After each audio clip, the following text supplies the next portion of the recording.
இருக்க ஒரு new plan அதை பத்தி தான். என்ன அப்படின்னு தானே பாக்குறீங்க?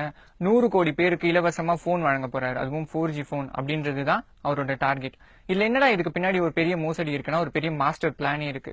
அந்த போன் வந்து சேல் கிடையாது, ஆனா 1500 ரூபாய் பே பண்ணணும் 3 வருஷத்துக்கு அப்படின்னும் போது 3 வருஷம் கழிச்சு அதை திருப்பி தராங்க. சோ இது சேல்ஸ் இல்ல அப்படின்றதுனால அதுக்கு ஜிஎஸ்டி கிடையாது, பிகாஸ் இது ஒரு டெபாசிட் அமௌண்ட். சரி, 100 கோடி போன் 7 வினாடிக்கு ஒரு போன் விற்க போறாங்க அப்படின்றதுதான் அவங்க டார்கெட்டா. அப்போ 100 கோடி போன் இன்டூ 1500 ரூபானா அது மட்டுமே 1,50,000 கோடி.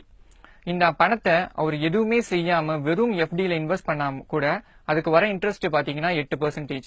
அந்த 8%க்கு வருஷம் எவ்வளவு இன்ட்ரெஸ்ட் ஆச்சு அது தெரியுமா? ஒரு வருஷத்துக்கு பாத்தீங்கன்னா முதல் வருஷம் 12,000 கோடி, ரெண்டாவது வருஷம் 12,960 கோடி, மூணாவது வருஷம் 13,997 கோடி. மூணாவது வருஷம் எண்டுல இன்ட்ரெஸ்டோடு சேர்த்து அவர் கையில இருக்கிறது 1,88,957 கோடி ரூபாய் அவர் கையில இருக்கு.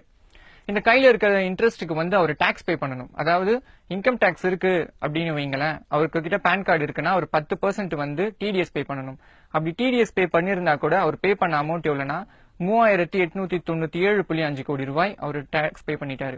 பேலன்ஸ் அவர்கிட்ட கையில இருக்கிறது 1,85,059.5 கோடி ரூபாய். அவ்வளவு அமௌண்ட் கையில வச்சிருக்காரு. இதை வந்து அவர் ரீபே பண்ணி ஆகணும் தானே 3 வருஷம் கழிச்சு. அப்படி ரீபே பண்ணாலாம் கையில இருக்கிறது 35,059.5 கோடி ரூபாய் அவர் கையில வெறும் வருமானமா இருக்கு.